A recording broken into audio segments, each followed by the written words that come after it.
as part of this series, we're going to do a couple of interviews. And so I want to invite Chris up. Christine Penner is the superintendent of the Interlake School Division. And for 18 years, Chris was a phys ed teacher, right? Yep, you love basketball, don't you? I love basketball, yes. Let's give Chris a welcome here. Thank you. And after you were phys ed, you went into administration. You were a vice principal at St. John's High School. Right, yes. And now you're the superintendent of the Interlake School That's Division. right. So let's grab a seat here. And on a personal note, you told me you're recently a grandma. Yes, I became a grandma at the end of October, and I'm very madly in love with my new grandson. What's his name? Finn William. Finn William. Yes. And you love cross-country skiing? I love cross-country skiing. I enjoy athletics. And you're really passionate about social justice. Love social justice. Anything to do with social justice, I'm in. And we're going to hear a bit more about that in your story in a few minutes. I'm curious, as a superintendent, what are you doing this time tomorrow? Well, this time tomorrow, I'll be preparing for a board meeting. Okay. We have a board meeting tomorrow night. And typically, as part of my work, the admin side, lots of meetings, lots of personnel issues to deal with, whether it's admin council meetings, department head meetings, board committee meetings it is. And the other side of that is going into schools and doing school visits. I love going into schools and into classrooms and talking to teachers and students and EAs, secretaries, custodians. So the balance of the office work and the people contact. Exactly. So now what are the big challenges that you wind up facing in your work and in your workplace? There are lots of challenges. I know that now we are into budget season. That's always a challenge. We have to wait and see what the government is going to bring down.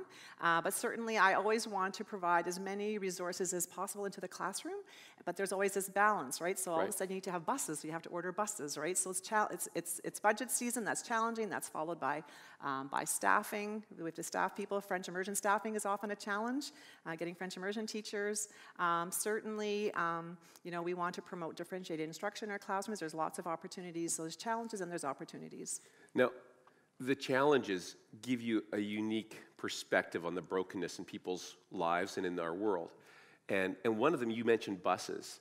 When you went to be the superintendent of the Interlake School Division, you told me you rode with every bus driver. How many bus drivers is that? Well, I went on 42 bus runs.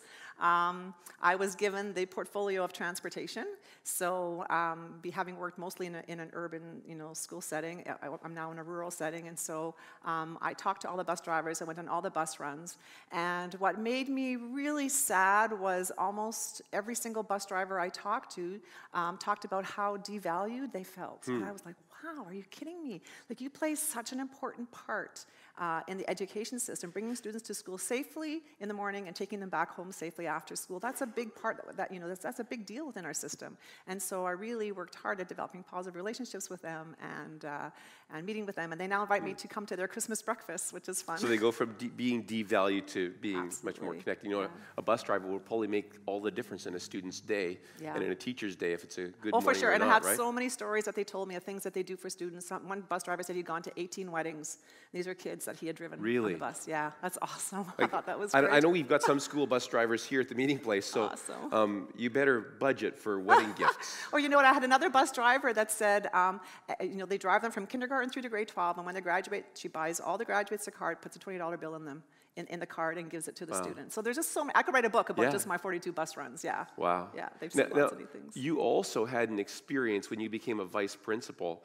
I think you told me you had, I'll get the number wrong. How many suspensions did you have to deal with in your first year as a vice principal at St. John's High School?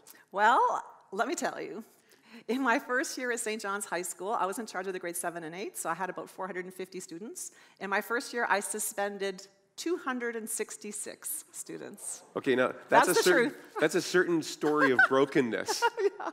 So what did you do about that? Well, what I did was I talked to staff, and the suspensions were all violations of our bottom lines, right? So bringing weapons to school, drugs, alcohol, physical assaults, those kinds of things.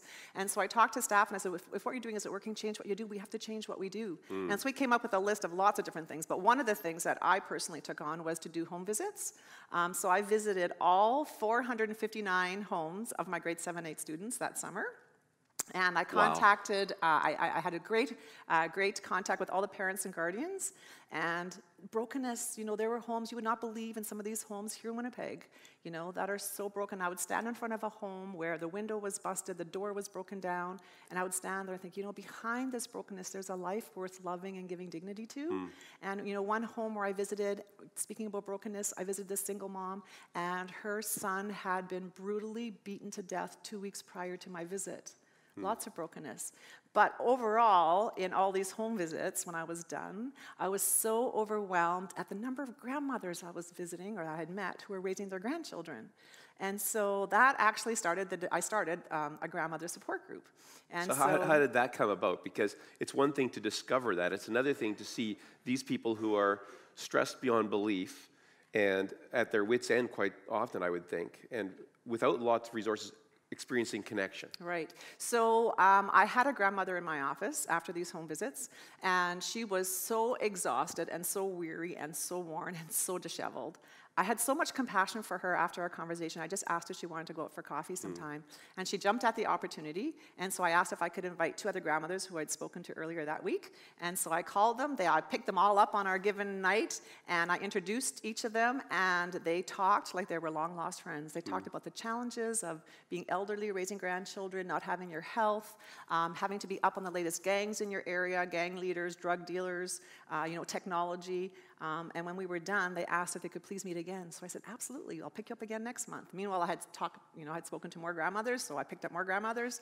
And it's now grown from 3 grandmothers to 30 active grandmothers and 8 volunteers who help drive all the grandmas to our monthly grandma meetings. Wow. And it's no longer North End Grannies. It's called Grannies Gone Global now? Yes. So the St. Okay, John's... well, what happened here? Okay. So the St. John's Grandmother Support Group, they came to me after 2 years and said, we want to fundraise for our African and Aboriginal sisters. And so that's what we did. They started raising money. We now are supporting 5 grandma groups in Uganda, or in Africa, with sustainable livelihoods. Yeah. We have a grandma group in the Fisher River First Nations community, and a grandma and I just flew up to Cross Lake this summer, and they want to start a grandma group there. We also have another grandma group starting here in Winnipeg's North End at Shaughnessy Park. And so what's really exciting now is that when we do fundraising, people ask if they can give, donations and things like tax receipts. And I thought, no, we can't do that. So I decided to apply for charitable status. And in the fall of 2011, we were granted charitable status. We're now a registered charity, and we're now called Grannies Gone Global. But we still are the St. John's Grandma Support Group. And you've had an opportunity to go to Africa and make some connections between the schools that you're leading in the Interlake and some of the African schools in Uganda, right? Yes, for sure. Tell us about what you've discovered there. With the schools? With the schools and with the grandmas. Like, what are their circumstances there? There's grandmas here raising their grandchildren. Yeah. What's the story there? Yeah, there's grandmothers there in Africa who are raising their grandchildren, and I remember going to some of the communities, and the kids are running around all over the place. I'm like, what's going on? These kids need to be in school, right? And so what we did was we support these grandmothers with $250 for them to develop a sustainable livelihood. They have raised chickens, pigs, goats, make crafts, there's many different things that they do. And now I'm hearing reports. I've been there 3 times, and I visited them in their villages, and they now are reporting that they have enough money to buy food, to give their grandchildren breakfast, and to start paying school tuition fees. And so these grandmas here, most of my grandmas here in the North End, most of them live below the poverty line. And so I think it's such a beautiful story to see people who are limited with resources and how they're looking out beyond themselves to people who are even less well off than they are. It's a beautiful story, really. Yeah. Now, Jesus says to us, love your neighbors as yourself. And there's certain ways that we have, certain opportunities that each of us are given to play out that invitation, that command. How have you said, okay, Jesus says love your neighbors as yourself. This is how it works out for Christine. Okay, I find that my work gives me so many opportunities to love and serve people. Pretty much when I go to work, I live my faith. That's what I do. I love people. Because really in a secular environment, you have to be very careful about what you say about faith, absolutely, right? Absolutely. So I live my faith. And I love people with no judgment. I leave judgment up to God. And so I think, that my job is to, love the students, staff, parents, and guardians. I know with students, we have so many students who are bullied and who struggle with their gender identity. We need to love these students and provide inclusive classrooms and schools for them to come, and staff. I mean, there's lots of staff that I have the opportunity to love, like the bus drivers I talked about, and also parents and guardians. And I have to say that this past summer, we lost a student who just finished kindergarten, Danica Delarock, and she died in a canoe accident up in Churchill. So you probably heard about that in the news last summer. It was absolutely heartbreaking. And her younger brother, Connor, was airlifted out of Churchill here into the Children's Intensive Care Unit at the Health Science Center. And so I went out and I bought some roses and a card, and I went to the Health Sciences Center and just came alongside the parents. Like, there were no questions, there was no conversation, there were just hugs and lots of tears. But that's what we do. We love people. Yeah. Now, what kind of advice and encouragement would you give to, like, not just teachers, because there's lots of people in the school system, EAs and bus drivers and administration staff of all sorts, custodial staff, and of course there's teachers. What kind of encouragement and advice would you give to the many people who are part of our school systems here at the meeting place? Well, what I would say to them is, find your village, love them hard. That was on the back of Danica's memory card, and it resonated with me, because that's what I've always wanted to do with my life.